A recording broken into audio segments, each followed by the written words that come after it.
రేవంత్ రెడ్డి ఓటుకు note case కూడా అనేక మలుపులు జరుగుతుంది. 2015లో చోటు చేసుకున్నట్టు ఈ సంఘటన అటు తిరిగి సుప్రీంకోర్టు ఆనించి అంటే జగదీశ్వర్ రెడ్డి సుప్రీంకోర్టుకి వెళ్ళడం, సుప్రీంకోర్టు మరొక స్టేట్కు మార్చడం అంటే మధ్యప్రదేశ్కు మార్చాలంటే ఈ విధంగా నోటీసులు ఇచ్చినట్టు తెలుస్తుంది. నోటీసులు ఇచ్చింది. దీంతో మన దగ్గర డాక్టర్ ఎం సర్వేశ్వర్ రెడ్డి గారు ఉన్నారు, రిటైర్డ్ అడిషనల్ ఎస్పీ, దాంతోపాటు అడ్వకేట్ గారు వారు ఉన్నారు.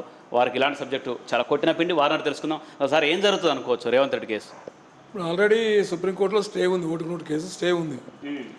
ఇప్పుడు ఇన్ ద మీన్ టైమ్ ఈ బీఆర్ఎస్ పార్టీ జగదీష్ రెడ్డి మీరు చెప్పారు కదా, వారు ఇంప్లీడ్ అయి పిటిషన్ వేసిండు.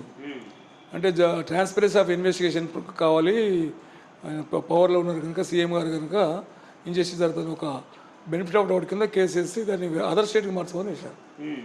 సుప్రీంకోర్టు దాన్ని పరిగణలోకి తీసుకొని నోటీసెస్ ఇష్యూ చేసింది. మళ్ళీ వీళ్ళు ఏం రిప్లై ఇస్తారో చూసుకోవాలి. ఆల్రెడీ స్టే ఉంది, జ్యుడిక్షన్ పాయింట్ ఆఫ్ వ్యూలో సుప్రీంకోర్టులో స్టే ఉంది. లోదర్ అడ్వకేట్ గారు, సీనియర్ అడ్వకేట్ గారు వాదిస్తున్నారు, స్టే ఉంది.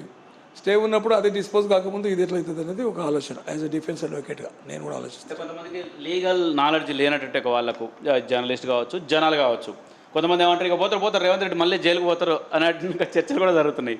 దానికి మీరేమంటారు? అవన్నీ ఊహాగానాలండి. There must be lot of time. ఎవిడే ఇప్పుడు సుప్రీంకోర్టు డెసిషన్ రాలేదు ఇంకా. ఒకవేళ సుప్రీంకోర్టు రెఫర్ టు దీన్ని రిఫ్యూజ్ చేసుకుంటూ వేరే స్టేట్ కన్నా ఇన్వెస్టిగేషన్ చేయమని హ్యాండ్ ఓవర్ చేసినప్పుడు అప్పుడు depends upon this thing. Trial కావడానికి ఛాన్సెస్ ఉంటాయి. ఎట్లా ఉంటుందని తెలియదు మరి. అప్పుడు మళ్ళీ క్వాష్ పిటిషన్ చేసుకుని క్వాష్ కోవచ్చు. There are many stages. Discharge petition ఉంటుంది, క్వాష్ పిటిషన్ ఉంటుంది. ఒక 4-5 ఏళ్ళు అయితే మినిమం పడుతుంది నాకు తెలిసైతే. అందుకొరకు ఇమీడియట్లీ జైలు కోతడు అవన్నీ ఊహాగానాలు తప్పదు. అది కరెక్ట్ కాదు. ఏ జైలు కూడా ఎక్కడ పోడు. కాకపోతే సుప్రీంకోర్టు వాటికి పెండింగ్ ఉంది కదా, స్టే ఇచ్చింది. స్టే విన మళ్ళీ స్టే ఎత్తేయాలి కదా. ఎత్తేసినాక వాళ్ళ మార్చాలని అవుతారు, దీని మీద ఆర్గ్యుమెంట్ నడుస్తాయి. ఇప్పుడు జగదీష్ రెడ్డి గారి పిటిషన్ ఆర్గ్యుమెంట్ నడుస్తుంది. మరి ఆర్గ్యుమెంట్ అంటే అప్పుడు కోర్టు ఏమంటుంది, అదర్ స్టేట్కి పోవాలన్నా మరి పంపించాలంటే ఏ స్టేట్కి పంపుతుంది అనేది question. More other than Telangana state any state పంపొచ్చు.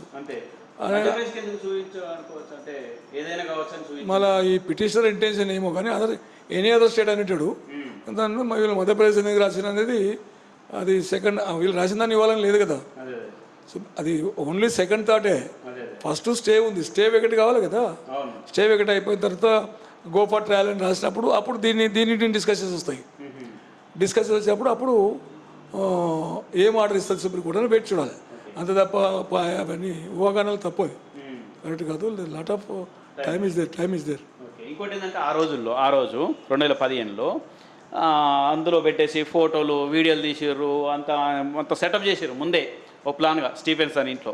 దాన్ని ఎట్లా చూడొచ్చు అంటే అది ఆ ఆధారాలు సరిపోతాయి ఈ కేసుకు? అది ఎట్లా చూడొచ్చు అంటే ఇప్పుడు కోర్టులో ఉన్నప్పుడు మనం మాట్లాడొద్దు కానీ డిఫెన్స్ పాయింట్ ఆఫ్ వ్యూలో మాట్లాడతాం.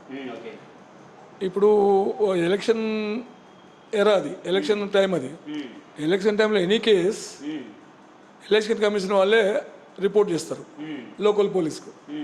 బ్రైబ్ కానీ, ఆఫరింగ్ బ్రైబ్ కానీ, తర్వాత ఓటును కొనడం కానీ, ఇవన్నిట్లో గతంలో వరంగల్ జిల్లాలో కేసు అయింది. ఆ కేసు మీద పేరు వద్దు కానీ ఆ కేసు మీద నాంపల్లి కోర్టు ట్రయల్ నడిచింది. లోకల్ పోలీస్ చేసింది. అది what ever it is, conviction కూడా అయింది. That is different. అది అట్లా లోకల్ పోలీస్కు ఎంపవర్మెంట్ ఉంటుంది. ఈ జ్యూడిక్షన్ దీనికి ఏసీబీకి పీసీ యాక్ట్ ఎక్కడైతే ఇన్వాల్వ్ అయితే అక్కడ ఉంటుంది. ఆ పీసీ యాక్ట్ జ్యూడిక్షన్ ఉన్నప్పుడు, ఎలక్షన్ ఉన్నప్పుడు పీసీ యాక్ట్ కింద రాదు. ప్రైవేట్ ఎక్కడ జరిగితే అప్పుడు పబ్లిక్ సర్వెంట్లు చేయొచ్చు కానీ అది ఏసీబీ జ్యూడిక్షన్లో పరివిలో కానీ పీసీ యాక్ట్ లేనలేదు. పీసీ యాక్ట్ జ్యూడిక్షన్ అది కాదు. As per my opinion, personal opinion. What court decides that is different. అది అందు గురించి దాన్ని ఆ విధంగా అనుకుని లేదు. తర్వాత రికార్డింగ్ ఇవన్నీ as per evidence act is not admissibility లేదు. ఇప్పుడు ఎన్టీ రామారావు వాయిస్ పెట్టి మాట్లాడినంత మాత్రం ఎన్టీ రామారావు గాడు, కృష్ణ మేకప్ చేసినంత కృష్ణ గాడు, అవన్నీ ప్రెజ్యూమ్ ఊహించుకోవచ్చు అంతే తప్ప సబ్స్టాన్సివ్ ఎవిడెన్స్ కాదు. అది కొరాబరేటివ్ ఎవిడెన్స్. కొరాబరేటివ్ ఎవిడెన్స్ కింద basic evidence, I witness evidence ఉన్నప్పుడు వాళ్ళు కదా ఇదైనప్పుడే తప్ప కేసుకు ముందుకోవడానికి వీలుండదు. అంతే. శిక్ష ఇప్పుడు అనేది మనం కన్ఫర్మ్ చేయలేము. కోర్టు వీళ్ళు విట్నెసెస్ ఉన్నారు కదా, కోర్టు విల్ డిసైడ్. విట్నెసెస్ ఉన్నారు, వాళ్ళు చెప్పరా, హాస్టల్ అవుతారా, ఏమైనా ఉందా, అది హైకోర్టు మళ్ళీ ఇదని చెప్తే కదా. ఒకవేళ గోఫర్ ట్రయల్ అన్నా కూడా there is ample of time to Revanth Reddy CM గారికి. ఇప్పుడు ఏంటంటే డిశ్చార్జ్ పిటిషన్ వేసుకోవచ్చు. డిశ్చార్జ్ పిటిషన్ వేసుకున్నారంటే అది ఒక 6 నెలలు 1 year అయితే వీళ్ళు వేస్తే వాళ్ళు కౌంటర్ వెళ్ళక మళ్ళీ ఫస్ట్ ఆర్గ్యుమెంట్స్ ఉన్నాయి, సెకండ్ ఆర్గ్యుమెంట్స్ అయిన తర్వాత జడ్జిమెంట్ ఇవన్నీ వచ్చిన తర్వాత మళ్ళీ హైకోర్టులో క్వాష్ వేసుకోవచ్చు. క్వాష్ 226 క్వాష్ వేసుకోవచ్చు, లేదా 482 క్వాష్ వేయచ్చు.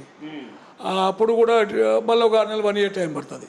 హైకోర్టు అయిపోయిన తర్వాత మళ్ళీ సుప్రీంకోర్టుకు పోతారు, అప్పీల్ ఎస్ఎల్పీ వేసి సుప్రీంకోర్టులో వేస్తారు, అప్పుడు కూడా టైం పడుతుంది. It's not so easy to complete the investigation or trial with in stipulated time. అంటే పొలిటికల్ ఏమైనా ప్రెషర్ ఉన్నా అట్లాంటి ఏమైనా కోర్టు పనిచేస్తే పొలిటికల్ ప్రెషర్ నాకు తెలిసి కోర్టులు వీళ్ళు కావు, ఊరికే అనుకుంటే వాళ్ళు బయట మస్తు అనుకుంటారు. కానీ కోర్టు అనేది మనకు ఒకటే ఒక protection way, this is court. Justice ఉంది, న్యాయం ఉంది అనుకుని ముందుకెళ్తుంటుంది. న్యాయాన్ని ఎవరు గాయపరచలేరు. న్యాయం అనేది దైవముఖంగా వస్తుంది. ఆ జడ్జి కూడా దైవం సముద్రం లేకుండా జడ్జిమెంట్ ఇస్తారు. ఇక పడనాన్న వాళ్ళు మస్తు అంటారు. అట్లని మన కోర్టును ఎప్పుడు తప్పనుకునిక లేదు. ఇన్వెస్టిగేషన్ ఏజెన్సీలు కూడా ట్రాన్స్పరెన్సీ చేస్తాయి ఇంపార్టెంట్ కేసుల్లో. ఎన్ని కేసులు చేస్తాయి కానీ ఇంపార్టెంట్ కేసులు ఇంకా ట్రాన్స్పరెన్స్ చేస్తాయి, అకౌంటబిలిటీతో చేస్తాయి. ఇవన్నీ మెథడ్స్ ఉంటాయి. అందుకొరకు ఎవరిని తప్పనుకునిక లేదు. ఇప్పుడే అయిపోయింది రేవంత్ రెడ్డి అయితే ఇప్పుడు అంటే కదా పబ్లిక్ ఇట్లా అనుకుంటున్నారంటే అవన్నీ కరెక్ట్ కాదు. ఈ ప్రతిపక్ష పార్టీలు పడిన వాళ్ళు మస్తు అనుకుంటారు. దాన్ని మనం పరిగణలోకి తీసుకోలేము. అది వాళ్ళ భావనలకే వదిలిపెట్టాల్సింది మంచిది. జనరల్గా ఏంటంటే కొన్ని కేసులు రాజకీయాల్లో 6 ఏళ్ల వరకు పోటీ చేయడానికి వీల్లేదు, ఇట్లాంటివి ఉంటాయి కదా. అంటే ఆ స్థాయి అంత తీవ్రత ఉండేట కేసుగా భావించవచ్చా అని? దానికి సంబంధం లేదు. ట్రయల్లో ప్రూవ్ కావాలి. ఇది ట్రయల్లో ప్రూవ్ అయినప్పుడే అప్పుడు ఎలక్షన్ కమిషన్ యాక్షన్ తీసుకుంటుంది. ట్రయల్ ప్రూవ్ కాలే, ట్రయల్ స్టార్ట్ కాలే, ఎర్లీ బట్ ఇది ఇంత ముందు ఒపీనియన్ రావడం కూడా కరెక్ట్ కాదు. Let supreme court will has to decide. Stay ఎత్తేస్తుందా, స్టే ఉంచుతుందా, స్టే సస్పెండ్ చేసుకుంటూ మళ్ళీ ఏమైనా గో ఫర్ ట్రయల్ అని రాస్తుందా, అప్పుడు బట్టి మనం అప్పుడు ప్లాన్ చేయొచ్చు. ఎందుకంటే all of a sudden decisions ఎప్పుడు తీసుకోవు, వివేక్గా తీసుకోవు, పొలిటికల్ ప్రెజర్తో తీసుకోవు. There must be question of law ఉంటేనే సుప్రీంకోర్టులో స్టాండ్ అవుతుంది. క్వశ్చన్ ఆఫ్ లా అయింది, వీళ్ళు ఫైల్ చేసింది, రేవంత్ రెడ్డి గారు అడ్వకేట్ లోద్రా గారు ఫైల్ చేసింది. ఇది ఎలక్షన్ అఫెన్స్. ఎలక్షన్ వల్లే కాంప్లైంట్ చేసి ఎలక్షన్లో కేసు చేయించాలి. జ్యుడిక్షన్ లేదు, పీసీ యాక్ట్ జ్యుడిక్షన్ లేదు. వీళ్ళు ఎట్లా వచ్చిండ్రు? పీసీ యాక్ట్ అనేది డిఫరెంట్, అంటే peoples representative act is different. అట్లా అందుకొరకు ఇది వ్యాలిడిటీ కాదు అని అందుకొరకు దీన్ని క్వాచ్ చేయాలని వేసిండ్రు. అట్లా అంటే కొంతమంది ఏంటంటే మంత్రులు కూడా ఇక ఆయన దిగిపోతాడు, ఆ తర్వాత మేమే ముఖ్యమంత్రులు అన్నట్టు కూడా ఉన్నట్టు ఎవరి ఊహాగానాలు వాళ్ళకు ఉంటాయి. ఒంటె పేద రాలేదు, నక్క తినదు. చెప్పేది ఏంటంటే వీళ్ళు అనుకోవడంలో వాళ్ళ ఊహాగానం అది, అంతే తప్ప లీగాలిటీ కానీ వాస్తవం కానీ అది కాదు. ట్రయల్ కమెన్స్ అయినాక ట్రయల్లో వర్డిక్ట్ వచ్చిన తర్వాతనే మాట్లాడాల్సిన అంశాలు. కానీ వర్డిక్ట్ కూడా లో వర్డిక్ట్ వచ్చింది అనుకో అప్పీల్ అంటారు, అట్లా స్టే ఇస్తారు. మళ్ళీ రకరకాలు ఉన్నాయి ప్రొవిజన్స్, అంటే లిబర్టీని ఇది చేయకుండా. ఎందుకంటే ఆయనకి కాన్స్టిట్యూషనల్ ఇమ్యూన్ పవర్ ఉంది. ఇప్పుడు సీఎంగా కాన్స్టిట్యూషనల్ ఇమ్యూన్ పవర్ ఉంది. It's not so easy. అందుకొరకు ట్రయల్ చేసినా ఏం చేసినా టైం పడుతుంది. ప్రతి డిఫెన్స్ విట్నెస్ ప్రొడ్యూస్ చేసుకుంటాడు. లా ప్రకారం క్వశ్చన్ ఆఫ్ లా వినే పోతుంది. Revanth Reddy case only question of law, whether ACB is having jurisdiction or not. People's representative can investigate the local police or ACB investigate చేస్తా. దీంట్లోనే ఉంటుంది ఆ కేసు తప్ప వేరే ఊహాగానాలు లేదు. ఎవరు అనే ఊహాగానాలు కొన్ని నేను ముఖ్యమంత్రి అవుతా అనుకున్న వాళ్ళు ఆశాస్పదం. అది థ్యాంక్ యూ సార్. అంటే ఇది ట్రయల్స్ నడవాలి, ఆ తర్వాత తీర్పు రావాలి, ఇదంతా టైం టేకింగ్ పడుతుంది అన్నట్టు అభిప్రాయం వ్యక్తం చేస్తున్నారు డాక్టర్